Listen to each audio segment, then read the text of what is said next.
Kamera selfie atau kamera depan ini selalu jadi poin menarik V-Series yang sulit sekali dikalahkan oleh smartphone lain di kelasnya, bahkan di kelas flagship sekalipun ya. Ditambah lagi sekarang udah ada kamera telenya. Dan kalau kalian lihat modul kameranya yang satu ini nih, ada logo Zeiss. Itu artinya Vivo bekerja sama dengan Zeiss untuk V30 Pro kali ini. Menarik nih. Padahal biasanya kolaborasi seperti ini adanya di flagship X-Series-nya Vivo. Kali ini diturunin ke V-Series. Untuk prosesor SoC atau chipsetnya kali ini Vivo memakai Dimensity 8200 yang udah terkenal kencang, RAM 12GB, storage setengah terabyte alias 512GB. Desainnya juga tetap slim dan elegan. Waduh, smartphone kelas menengah atas ini atau kelas menengah premium ini makin panas aja dengan kehadiran smartphone yang satu ini. Nah, penasaran bagaimana kemampuannya? Sama, kita juga penasaran. Jadi langsung aja kita mulai reviewnya.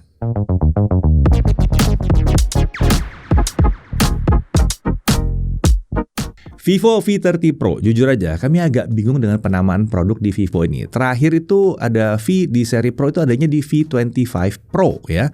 Setelah itu nggak dilanjutin lagi. Versi berikutnya jadi V27, V27e, nggak ada tuh V27 Pro. Tiba-tiba sekarang Vivo balik lagi pakai Pro lagi nih. Vivo V30 Pro ini sepertinya akan menjadi seri V kelas tertinggi yang pernah dirilis Vivo. Oh ya, Vivo juga ngerilis Vivo V30 untuk varian yang lebih terjangkau. Itu nanti akan ada video terpisah ya, nggak lama dari video ini tampil ya. Untuk video kali ini kita fokus di V30 Pro dulu. Oke, Vivo V-Series ini merupakan lini kelas menengah Vivo dan selalu hadir dengan kamera yang luar biasa untuk kelasnya, apalagi kamera depannya. Jelas sekali kalau smartphone satu ini ditujukan untuk kalian para kreator konten atau buat kalian mencari smartphone dengan kamera depan dan kamera portrait yang mantap di kelas mid-range. Tapi tentunya nggak cuma kamera yang jadi andalan Vivo kali ini. Kita lihat dulu ya dari paket penjualannya ya.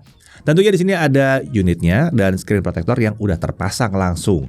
Lalu ada kabel USB-C dan tentunya ada chargernya. Ada chargernya. Ini adalah charger 80 watt flash charge. Kemudian ada dokumen, SIM ejector, dan clear case juga. Jadi untuk kelas harga terbilang cukup lengkap paket penjualannya di sini.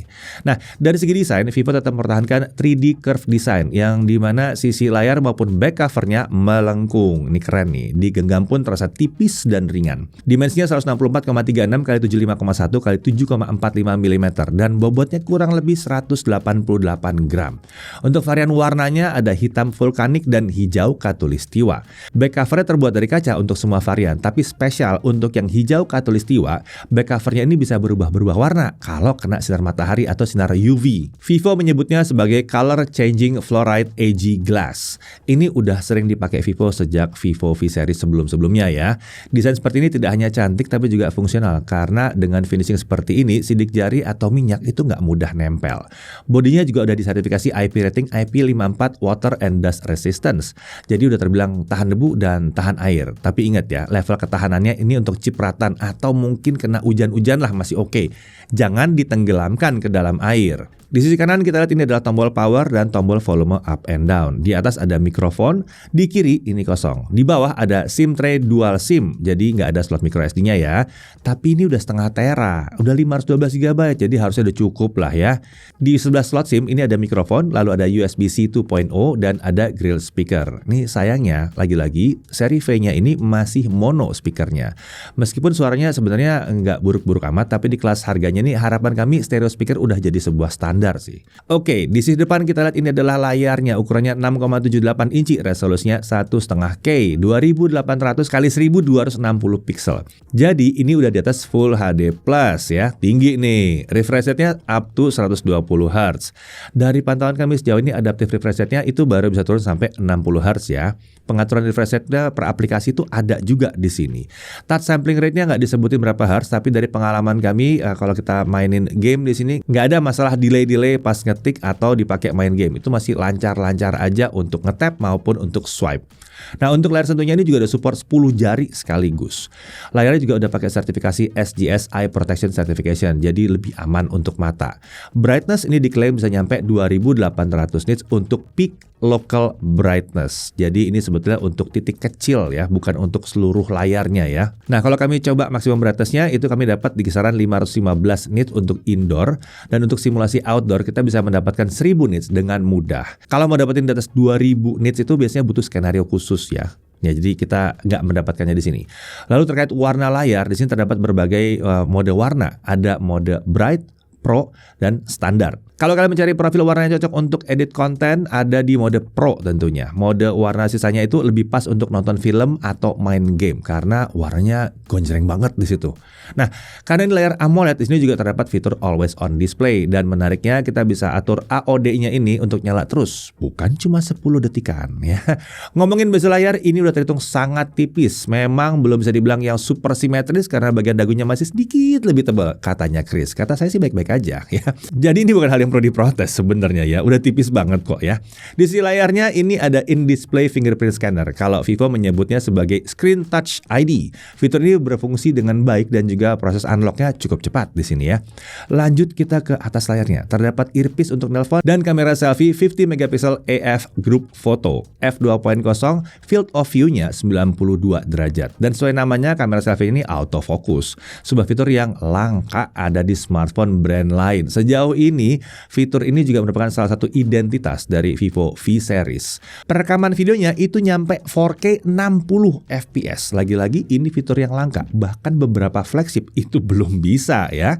Bahkan ada yang nggak stabil malah. Oke, beralih ke sisi belakang. Ada modul Zeiss Triple Main Camera dan All New Aura Light Portrait plus 1 LED flash. Untuk kameranya ini terdiri dari 50 megapiksel VCS True Color Main Camera. Sensornya adalah Sony IMX920. Bukaannya f1.88, field of view 84 derajat dan dilengkapi dengan optical image stabilizer. Perekaman video maksimum sampai 4K 60 juga, jadi udah seperti flagship yang satu ini. Slow motion tersedia di resolusi 1080p sampai 240 fps dan sampai saat ini baru bisa untuk kamera utamanya aja. Kamera berikutnya lagi-lagi kamera 50 megapiksel, ini 50 megapiksel AF Super Wide Angle Camera. Sensornya pakai Samsung JN1, bukaannya f2.0, field of view-nya 119 derajat. Karena autofocus, kamera super wide ini juga merangkap sebagai kamera makro, sebuah kemampuan yang lagi-lagi nggak banyak handphone yang punya. Untuk perekaman video, lagi-lagi sampai 4K 60 fps. Jarang-jarang nih ultra wide atau super wide-nya bisa 4K 60 di kelas harga segini. Keren! Dan akhirnya di Vivo V Series kita bisa nemu kamera telefoto. Dan nggak tanggung-tanggung, Vivo menamainya sebagai 50 megapiksel professional portrait camera. Ini bisa dibilang sebuah kamera telefoto dengan zoom 2 kali atau 2x yang ekuivalen dengan sekitar 49 mm. Sensornya Sony IMX816. Bukaannya f1.85, besar banget ini ya, lebar banget. Field of view-nya 47,6 derajat. Sayangnya kamera ini belum dilengkapi dengan optical image stabilizer. Tapi 2x ini sangat berguna sih sebetulnya untuk foto produk, foto orang, ini pas banget. Nah, untuk perekaman videonya dia sampai dengan 4K 30 fps. Sayang ya, belum nyampe 60 fps, tapi minta banyak banget sih. Udah bisa 4K loh, udah ada telenya, udah bagus sih sebetulnya ini. Nah, kalau kita lihat di modul kameranya, ini ada logo Zeiss. Karena Vivo memang ada kerjasama dengan Zeiss, tapi agak beda kalau dibandingkan dengan flagshipnya ya. Di sini nggak ada tulisan T-Star di sini ya. Jadi nggak ada T-Star coating seperti di flagship X series-nya Vivo. Hasil kerjasama Vivo dengan Zeiss kali ini adalah di software kameranya dalam bentuk tuningan warna Zeiss Natural Color dan juga filter-filter bokeh khas Zeiss yang keren-keren banget. Nah, yang bikin spesial lagi adalah ketiga kamera di belakangnya ini udah semua disertifikasi oleh Zeiss. Jadi kualitasnya harusnya udah mantap. Lengkapnya nanti kita lihat di pengujian ya. Lanjut untuk spesifikasi internalnya. SoC-nya Dimensity 8200 ya. RAM 12GB LPDDR5X, storage-nya 512GB UFS 3.1. Lalu untuk baterainya 5000 mAh yang dibuat dengan Blue Volt Battery Technology. Vivo mengatakan bahwa teknologi ini membuat Vivo berhasil memberikan baterai yang lebih besar dibanding pendahulunya yang 4600 mAh, tapi tanpa membuat bodi smartphone ini jadi lebih tebal. Bahkan Vivo mengklaim kalau V30 Pro ini adalah smartphone baterai 5000 mAh dengan bodi tertipis saat ini. Oke, untuk chargernya nih 80 watt flash charge. Lalu untuk OS dia pakai Vantage 14, Android 14 langsung out of the box. Nah, kalau untuk Android update-nya, Vivo menjanjikan 2 tahun untuk Android update dan security update-nya juga sama. Ada klaim yang sangat tebal dari Vivo, yaitu Vivo menjamin kalau OS-nya ini akan tetap smooth, lancar, meskipun sudah dipakai selama 50 bulan atau sekitar 4 tahun lebih. Kalau emang berhasil dibuktikan, emang luar biasa banget sih ini. Nah, untuk sensor lengkap ya. Sensor esensial ada semua di sini dan gyroscope hardware jelas ada di sini. Untuk fitur keamanan dia punya screen touch ID dan face unlock. Untuk konektivitas tentunya ini Dimensity, jadi 5G bisa, Wi-Fi 6 bisa, Wi-Fi sharing tersedia dan Bluetooth-nya udah versi 5.3. Untuk Bluetooth codec dibaca nih, banyak Bluetooth codecnya ya. Lumayan lengkap nih codecnya. Untuk USB OTG bisa dong, di sini gak ada masalah. Dan untuk khas Vivo, NFC-nya itu multifunction. Jadi bisa dipakai nih untuk cloning access card. Nah, untuk display out via USB sayangnya ini emang belum bisa, tapi wajar sih di kelas harga segini. Lanjut untuk pengujian performa. Kita mulai dari benchmark dulu ya. Di Vivo V30 Pro ini tidak ada mode performa khusus di menu setting ya. Jadi kita menjalankan benchmark dengan setting apa adanya secara default. Kita lihat Antutu 10-nya ini ada di 979 ribuan. Tinggi juga ya. Geekbench 6 single core di 1222 dengan multicore di 3930. GFX Bench Car Chase Offscreen 1080p 63 fps. 3D Mark Slingshot Extreme Unlimited grafik skornya di 11.249. Sekarang kita coba lihat stress testnya. 3D Mark Wildlife Stress Test sayangnya tanpa kipas performanya agak sedikit turun di run ke-17. Tapi ini wajar supaya smartphone-nya nggak overheating, itu wajar banget. Solusinya tinggal dikipasin aja dan kestabilannya membaik jadi 99,6%. Jadi responsif banget ya. Untuk CPU throttling test selama setengah jam, kita lihat di stress test CPU ini performanya terlihat agak aneh ya. Biasanya semakin panas performanya akan turun, tapi di sini tiba-tiba bisa naik performanya setelah beberapa menit, setelah itu turun lagi. Tanpa kipas, stability-nya ada di 72% dan saat dikipasin dia membaik jadi 79%. Sudah kami tes beberapa kali dan emang grafik yang dihasilkan seperti ini terus. Tapi ini kan benchmark sintetis ya, jadi mari kita lihat langsung aja performa gamingnya yang benar itu seperti apa. Nah, saat masuk ke game, kita mengatur mode performanya lewat overlay ultra game mode. Nah, by default mode performanya ada di balance ya, tapi untuk pengujian kali ini kita pakai yang mode boost ya, supaya ya lebih mentok aja performanya. Kita mulai dari Mobile Legends. Saat pertama kali mainin game ini yang terbuka adalah grafis ultra dengan frame rate di super, yang artinya game ini bisa jalan di 90 fps. Tapi kan ada trik khusus supaya setting game ini bisa terbuka lebih tinggi. Terima kasih ya buat penonton kami yang udah ngasih tahu trik ini. Kita pakai loh triknya ya. Kita cukup klik icon tanda tanya ini dan akan muncul opsi untuk appeal ya. Klik appeal dan restart gamenya. Sekarang setting frame rate bisa terbuka sampai ultra, artinya 120 fps. Nah, ini baru menantang buat prosesor kencang gini ya. Sedikit catatan ya, trik ini belum tentu bisa untuk semua smartphone ya. Dari smartphone yang kami coba, ada yang bisa dan ada yang enggak. Kebetulan di V30 Pro ini bisa. Nah, saat dimainkan kita bisa mendapatkan frame rate yang stabil di 120 fps. Dimainin 3 match juga masih lancar. Adapun kalau ada frame drop itu cuma di 100-an fps. Kalau kalian nggak mentingin fps counter juga rasanya bakal mulus-mulus banget di sini. Lanjut ke Real Racing 3. Game ini bisa jalan 120 fps lancar. Karena game ini nggak ada setting-setting frame rate, jadi FPS akan ngikutin dari refresh rate layarnya aja. Lalu ke PUBG Mobile. Setting yang terbuka bisa sampai HDR Extreme atau Ultra HD Ultra. Untuk opsi smooth 90 FPS sayangnya belum kebuka di sini. Nggak ada tombol appeal sih di sini ya. Kalau cuma HDR Extreme, game rasanya terlalu lancar ya, 60 FPS nggak ada masalah. Mau dimainin 3 match berturut-turut juga tetap lancar-lancar aja. Gyro aman, mulus dan responsif di sini. Lalu Call of Duty Mobile. Game shooter seperti CODM ini juga bisa jalan lancar di sini ya. Setting frame rate yang terbuka sampai ultra di sini. Untuk saat ini maksimum frame rate yang bisa kita pakai adalah 90 fps. Game pun terasa lancar saat dimainkan, nggak ada masalah di sini ya. Lanjut ke Genshin Impact. Kita coba mainkan di setting highest 60 langsung ya. Untuk skenario traveling setengah jam. Frame rate di sini rata-rata adalah 51 fps. Setelah 2 menit kita bisa lihat kalau frame rate-nya ada fluktuasi di antara 40 ke 60 fps. Ini bukan hasil yang buruk ya, karena teksturnya masih tergolong halus di sini, nggak bikin game terasa jadi patah-patah. Penurunan performa pasti ada, sedikit aja sih, di sekitar menit ke-20-an gitu ya, tapi nggak terlalu parah. Kalau kita nggak pakai FPS counter, mata kita tuh harusnya ngeliatnya lancar-lancar aja. Ini sudah bisa kami jamin pengalamannya nyaman untuk dimainkan di setting highest 60 fps. Suhu layar kita cek ada di 47 derajat Celcius dan bodi belakang ada di 46 derajat Celcius. Bodi smartphone ini terbilang cukup panas, tapi hal positifnya adalah penyebaran suhunya ini sangat baik. Kita bisa merasakan panasnya menyebar hampir ke seluruh bodinya. Sepertinya ini berkat adanya Smart Large Cooling System juga ya. Sekarang kita coba tes lagi tapi pakai kipas. Hasilnya ternyata bisa membaik lagi. Average frame rate ya jadi 55 fps. Fluktuasinya juga lebih rendah. Tapi sayangnya kipas yang saya pakai masih kurang kuat mendinginkan suhunya karena di menit ke-23 masih terasa ada sedikit penurunan frame rate. Untuk ranking Genshin tanpa kipas kita kasih A, tapi kalau pakai kipas rankingnya bisa naik ke S-. Oke, sekarang kita masuk ke pengujian baterainya yang 5000 mAh itu ya. Dengan YouTube video playback 1080p non HDR offline ya, nggak pakai WiFi, nggak pakai macam-macam karena udah di-download. Kita dapatkan 23 jam 45 menit. Wih, ini luar biasa, mantep ini ya. Nah, dari semua smartphone yang pakai Dimensity 8200, Vivo V30 Pro ini adalah yang paling awet. Vivo di sini membuktikan bahwa SoC itu bukan patokan. Awet atau nggak awet baterai dari sebuah smartphone itu tergantung dari yang tuning siapa gitu. Dirancangnya seperti apa. Atau istilah gampangnya ya tergantung kokinya lah, tergantung juru masaknya ya kan.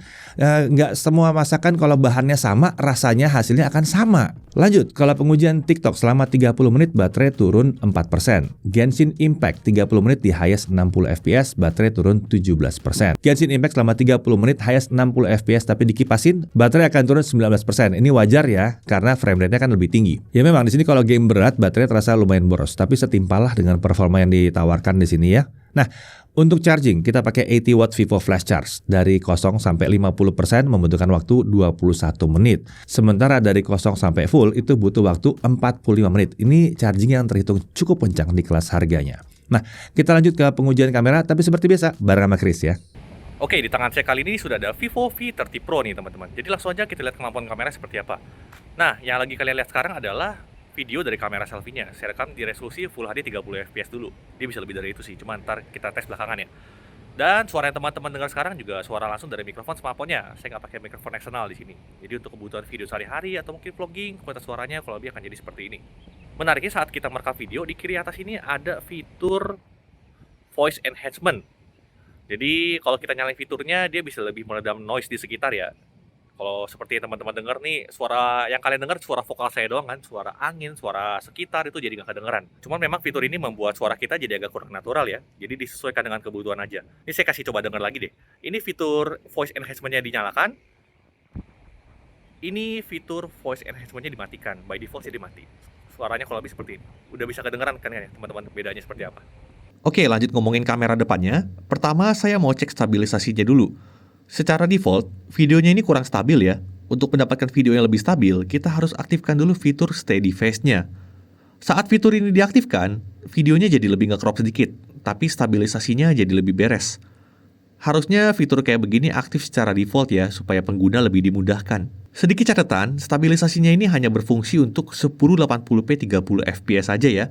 Saat kita naikkan ke 1080p 60 fps atau di atasnya, fitur stabilisasi ini belum bisa aktif. Dari mic range-nya termasuk yang standar, kalau kondisi cukup kontras antara sisi gelap dan terangnya, exposure di wajah masih sangat baik, tapi bagian di highlight agak overexpose. Kalau di kondisi lighting yang ideal sih aman-aman aja, nggak ada masalah. Hal yang sangat jarang ada di smartphone kelas menengah lain adalah hadirnya perekaman video kamera depan 4K 60 fps. Ini Vivo bisa loh ngasih perekaman video setinggi ini di kelas menengah. Sedangkan di kelas flagship aja ada loh yang belum bisa 4K di kamera depannya. Kualitas gambarnya jelas lebih tinggi ketimbang Full HD. Tapi ya itu sih ada SKB-nya di mana steady phase-nya hanya optimal di 1080p 30 fps saja. Kamera depannya juga bisa bokeh video dengan resolusi 1080p 30 fps. Kita diberikan dua opsi di sini, yaitu bokeh Zeiss Cinematic dan mode natural. Hasilnya juga lumayan oke dan asiknya stabilisasi juga bisa tetap aktif di sini. Hal yang jadi ciri khas Vivo V series ada di kamera depan yang bisa autofocus. Ini fitur yang jarang banget ada di smartphone di bawah 10 juta. Tapi ada sedikit catatan sih mengenai fitur ini. Secara default, mode autofokusnya akan berjalan untuk face tracking. Kalau kita ingin presentasi dan menunjukkan benda ke dekat kamera, itu jadi agak sulit karena fokusnya akan diprioritaskan ke wajah. Untuk kebutuhan seperti itu, kita perlu ganti mode autofokusnya ke mode close focus. Nah, sekarang kita jadi bisa nunjukin benda ke dekat kamera dengan mudah. Lanjut ke kamera utamanya, terkait stabilisasi, kita coba dulu di 1080p 30 fps. Saat dibawa jalan santai, videonya terbilang cukup stabil dan mulus, tapi saat dibawa lari masih belum yang super stabil sih. Di mode 1080p 60 fps bisa stabil juga videonya, selama bukan guncangan yang ekstrim, stabilisasinya masih termasuk yang lumayan oke lah. Di mode 4K 30 fps sama, bisa stabil juga, mirip-mirip aja stabilisasinya. Tapi di mode 4K 60, sayangnya stabilisasi videonya belum bisa jalan ya, termasuk optical image stabilization-nya. Padahal ini hardware level loh ya. Jadi kalau mau pakai 4K 60 fps, saran saya sih ini cocoknya saat pakai mode tripod aja ya. Dari segi kualitas gambarnya sendiri, ini termasuk yang mantep ya. Dynamic range videonya juga udah bagus di kamera utamanya ini. Sisi gelap terangnya dapat diseimbangkan dengan cukup baik. Dan menariknya, meskipun kita setel di 4K 60 fps, dynamic range videonya tetap oke ya. Kamera utamanya ini juga bisa merekam video bokeh dengan opsi yang sama seperti tadi. Ada Zeiss Cinematic dan Natural. Hasilnya juga udah lumayan oke, tapi yang menarik fitur ini juga bisa kita gunakan di kamera tele 2 kalinya. Atau yang Vivo sebut sebagai 50 megapixel professional portrait camera. Berhubung lagi membahas kamera telenya, sekalian aja kita lanjut lihat stabilisasinya ya. Videonya masih cukup stabil meski belum sestabil kamera lainnya. Tapi ini masih hal yang wajar kok. Paling enggak stabilisasinya masih bisa aktif di 4K ya. Hal yang bisa saya komplain dari kamera telenya ini hanya di bagian videonya yang belum bisa 60 fps sih. Baik di Full HD atau 4K. Saat kita zooming di mode 60 fps itu merupakan cropping dari kamera utamanya. Jadi memang wajar kalau gambarnya agak pecah karena ini tuh digital zoom. Lanjut kita bahas kamera super wide angle-nya. Dari segi stabilisasi bisa stabil di 1080p 60 fps. Bahkan di 4K 30 fps-nya juga bisa stabil. Ini udah cakep sih. Saat kita coba di 4K 60 fps, sayangnya stabilisasinya belum bisa aktif. Pakai gimbal ekstra kalau mau stabil, atau ya gunakan mode ini untuk still video atau pakai tripod aja.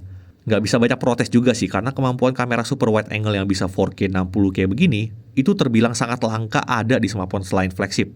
Untuk kemampuan pindah-pindah antar kamera, smartphone ini support di resolusi 1080p 30 fps dan 4K 30 fps. Untuk mode 60 fps sayangnya belum bisa dan transisinya sendiri belum yang super mulus juga sih. Di bagian ini saya berharap Vivo bisa level up lagi karena ini masuk dalam detail-detail user experience. Oke, sekarang kita lanjut ke low light. Kamera depannya ini masih oke banget hasilnya ya. Kemampuan menangkap cahayanya sangat baik, noise-nya minim, detail masih terjaga, warna masih beres, serta frame rate tetap bisa stabil. Nah, kalau kamera utamanya jelas punya kemampuan low light yang impresif. Detailnya tetap tinggi, noise-nya nyaris nggak kelihatan. Overall kemampuan menangkap cahayanya jelas yang terbaik dibanding kamera lainnya di smartphone ini. Untuk kamera telefotonya sayangnya berpotensi tidak digunakan saat low light. Seringkali yang terjadi saat zooming 2 kali ini malah jadi kamera utama yang di crop. Di menu setting ada sih opsi mematikan auto switch lens-nya, tapi sayangnya hanya berlaku untuk foto. Videonya belum bisa. Nah, lanjut ke kamera super wide angle-nya. Kameranya ini termasuk yang punya kualitas di atas rata-rata untuk kelas mid-range. Kemampuan low light-nya termasuk yang oke, detail masih terjaga dan noise-nya pun minim. Biasanya di kamera ultrawide smartphone lain, gambarnya itu udah sangat soft dan lebih gelap juga. Kalau urusan stabilisasi video standar aja, jitternya masih terasa tapi masih di level yang wajar. Urusan autofocus, langsung aja saya coba di low light, karena di kondisi siang lancar-lancar aja. Sayangnya dari pengujian ini, autofocus untuk kamera utamanya entah kenapa terasa kurang lancar. Ada delay saat perpindahan fokus, bahkan di beberapa kondisi malah nyangkut nggak mau fokus sama sekali. Semoga ini cuma masalah software aja ya. Nah, buat yang penasaran soal kolaborasi Zeiss dengan Vivo, fiturnya akan kita bahas di fotografi. Tidak ada T-Star coating di sini, tapi buat kalian yang skeptis, ya videonya banyak flare-nya dong. Flare-nya masih terbilang wajar kok, belum sebanyak di iPhone. Bisa kalian lihat sendirilah hasilnya. Untuk foto-foto di kondisi siang, rasanya nggak perlu kita bahas banyak ya. Mau pakai mode auto, portrait mode, pakai kamera manapun, hasilnya udah oke banget. Vivo V30 Pro ini menawarkan 3 opsi color tone. Ada Vivid, ada Textured, ada Zeiss Natural Color. Defaultnya ada di Vivid, saya pribadi lebih suka di Zeiss Natural Color karena bisa menangkap skin tone lebih akurat aja. Tapi di Vivid juga oke sih, jadi ini disesuaikan dengan selera aja. Fitur-fitur spesial kameranya akan lebih pas kita praktekkan saat low light. Jadi langsung aja kita ke foto-foto malam. Let's go! Yang pertama ada Aura Light Portrait. Kali ini Aura Light-nya hadir dengan pencahayaan yang lebih halus dan juga jangkauan lampunya lebih jauh. Mau foto close up atau full body di kondisi menantang seperti ini, hasilnya tetap bagus. Tone warna juga bisa disesuaikan dengan selera. Mau cahayanya dibuat putih bisa, kuning bisa, merah juga bisa. Untuk kamera depan kita bisa pakai Aura Screen Light yang bisa kita atur juga tone warnanya. Tapi jujur aja buat saya pribadi merasa efek warnanya kurang signifikan. Selanjutnya ada Zeiss Style Portrait. Kolaborasi Vivo dengan Zeiss kali ini ada di efek bokehnya yang spesial khas Zeiss. Seperti contohnya Zeiss Biotar, Sonar, Planar, Distagon, Cineflare, Cinematic, dan lainnya. Kalian bisa lihat di bentuk-bentuk bokehnya yang bervariasi ya. Dipadukan dengan Aura Light Portrait tadi, di kondisi segelap ini, hasilnya pun bisa oke banget. Jadi udah terlihat ya, hasil kameranya secara mendasar itu udah keren banget, tapi tentunya tidak ada kamera smartphone yang sempurna. Apa aja sih yang masih harus ditingkatkan atau diperbaiki lagi oleh Vivo? Jadi masih ada beberapa keterbatasan teknis atau kalau saya simpelnya bilang sebagai SKB, alias syarat dan ketentuan berlaku. Apa aja sih SKB-nya itu? Pertama, autofokus kamera utamanya masih belum cepat di low light.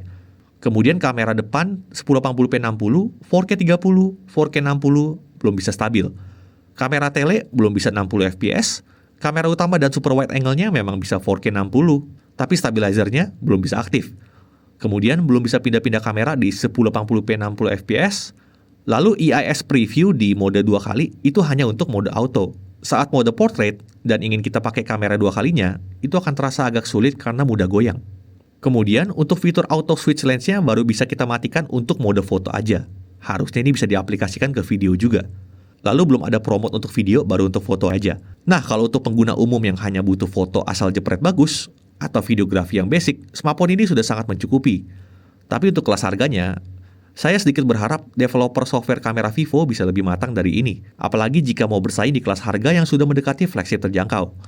Alasannya adalah karena SKB yang saya mention ini, sebagian besar adalah masalah software. Apakah itu membuat kameranya jadi tidak rekomen? Ya nggak juga ya. Ini sudah level nitpicking karena saya juga mempertimbangkan harga yang diberikan. Overall, saya tetap kagum sama hasil foto dan video kameranya Vivo V30 Pro ini. Apalagi kalau udah foto orang, foto-fotonya itu luar biasa. Untuk konten selfie, macam IG Reels atau TikTok juga udah luar biasa. Kalau menurut kalian gimana hasil kameranya? Apakah sudah memenuhi ekspektasi kalian? Komen aja di bawah ya. Sekian pengujian kamera Vivo V30 Pro. Kita lanjut lagi ke pembahasan berikutnya. Oke, kita lanjut lagi. Untuk pengujian Netflix, dia udah bisa L1, L1, support streaming Full HD, dan support HDR10. HEVC ada juga di sini. Untuk YouTube, streamingnya support sampai 4K 60 fps dengan dukungan HDR. Playback juga lancar di sini, nggak patah-patah ya. Untuk haptic feedback di bagian ini, Vivo masih harus bebenah nih, karena haptic feedbacknya nih masih belum terasa kelas premium banget ya. Secara default aja, ini vibrationnya dimatiin ya. Sepertinya emang mungkin dibilang sama Vivo nggak usah pakai vibration deh gitu ya. Nah, untuk harganya berapa? Oke, untuk yang RAM-nya 12 GB dengan storage setengah tera ini, ya memang cuma ada satu varian ini ya. Harganya ada di 8.999.000. Oke. Nah, hal yang perlu diperhatikan. Pertama, speakernya masih mono, sayang banget ya. Ayo dong Vivo, bisa dong V-Series-nya ini jadi stereo gitu atau dual speaker ya. Kemudian kualitas haptic feedbacknya ini masih belum ada di standar sesuai dengan yang kita harapkan untuk harganya. Lalu untuk sisi kameranya ini masih banyak SKB-nya ya. Walaupun keren tapi masih banyak SKB-nya. Tapi ini wajar, mengingat ini smartphone diposisikan di kelas menengah walaupun menengah atas.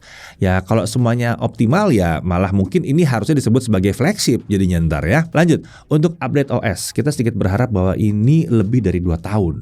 Ya harapannya begitu ya, walaupun ya udah ada janji sih, udah bagus sih, sekarang udah ada janji. Lalu untuk IP ratingnya, dia dapat IP54. Ini udah bagus buat mid-range, tapi ini mid-range premium. Jadi rasanya sih lebih asik kalau bisa IP67 atau IP68. Tapi seenggaknya kena hujan masih oke lah ya. Lalu untuk USB juga USB-C ini masih 2.0, sedikit berharap bisa USB 3 ke atas, walaupun memang masih belum ada sih, belum banyak yang bisa USB 3 juga ya. Dan itu membuat dia belum bisa display out. Kemudian yang jelas banget terasa di sini bahwa harganya sudah mendekati harga flagship terjangkau. Ini yang membuat kami merasa ini kurang pas disebut sebagai smartphone mid-range ya. Mungkin itu sebabnya Vivo menyebutnya sebagai kelas menengah premium atau mid-range premium. Dan yang terakhir, walaupun ini belum penting-penting amat, tapi yang satu ini belum bisa pakai eSIM. Nah, dari sisi kelebihannya, wah seluruh kameranya bisa diandalkan untuk foto dan video. Itu udah mantep banget. Lalu dia punya fitur kamera yang langka di smartphone kelas menengah, bahkan untuk menengah atas ya. Seperti kamera depan dan ultrawide yang autofocus. Semua kamera bisa ngerekam 4K, bahkan semua kamera 50 megapiksel itu langka tuh, langka banget. Kemampuan low light kamera juga terbilang bagus, dan kamera depannya juga untuk low light bagus. Kamera depannya ini emang luar biasa ya. Iya, flagship aja masih jarang ada yang bisa ngelawan, bahkan yang 20 juta aja susah ngelawannya. Lalu fitur kameranya ini berlimpah. Kerjasama dengan Zeiss ini menghadirkan filter dan tuningan warna yang menarik juga di sini. Setup kamera juga udah nggak pakai kamera makro yang asal ada. Iya, nggak ada kamera bonus di sini, sama sekali nggak ada. Malah ada kamera multifungsi. Super wide-nya bisa jadi makro juga. Nah, kemudian punya fitur Aura Light Portrait untuk hasil foto low light yang lebih maksimal, dan sekarang udah digedein pula ya, jadi lebih rata lagi. Lalu layarnya 1,5K AMOLED 120Hz ini mantap, performanya sangat kencang, game berat juga bisa dilibas dengan mudah, RAM langsung 12GB, storage langsung setengah tera, screen touch ID ada di sini, charging kencang, charger juga masih ada dalam box ya, Desainnya sangat keren, body tipis dan ringan, dan NFC-nya udah multifunction. Nah, akhir kata pertanyaan pertanyaannya, smartphone ini cocoknya buat siapa? Ya, kalau kalian adalah konten kreator yang sangat mengandalkan kamera depan, smartphone ini akan sangat cocok sekali. Kemampuan autofocus dan kualitas gambar setinggi ini di kamera depan merupakan hal yang sulit ditandingi oleh smartphone lain di kelasnya. Kemudian, kalau kalian nyari smartphone yang kameranya keren di rentang harga sekitar 8 juta, ini tetap pilihan yang super menarik. Fotonya bagus dari semua kamera, hasil video juga oke, tapi memang Vivo masih ada PR di optimalisasi fitur aja ya. Selama kalian main di Full HD 30 seperti Jagat kalau ngupload Full HD 30 semua aman. Tapi kalau kalian sedang ngincer 4K atau bahkan 4K 60, ya kalian harus benar-benar ngecek apa yang hidup fiturnya dan apa yang tidak hidup fiturnya di situ. Nah, yang penting banget adalah kalau kalian mencari smartphone all-rounder ya, ini juga oke banget. Performanya sangat kencang untuk gaming, kameranya, foto videonya udah oke, baterainya lumayan awet, chargingnya kenceng, layarnya keren, bodinya tipis, ringan, lengkap, dan ini akan jadi opsi yang sangat-sangat menarik. Lalu kemudian walaupun kalian nggak gaming-gaming banget, level performanya ini serta storage yang super besar di 512GB ini sangat cocok untuk yang cari smartphone untuk dipakai jangka panjang. Bahkan Vivo menjanjikan bahwa selama 50 bulan OS-nya akan tetap mulus lancar kan? Nah, smartphone ini juga cocok untuk kalian yang tidak suka smartphone besar dan berat, bodinya tipis, ringan, dan tidak mengorbankan banyak hal. Kita tetap dapat performa kelas atas, kamera kelas atas, baterai awet, dan sebagainya. Oke, jadi bagaimana pendapat kalian mengenai si V30 Pro ini? Tulis di kolom komentar ya. Oke, sekian dulu reviewnya. Saya Deddy Irfan, Jagat Review TV.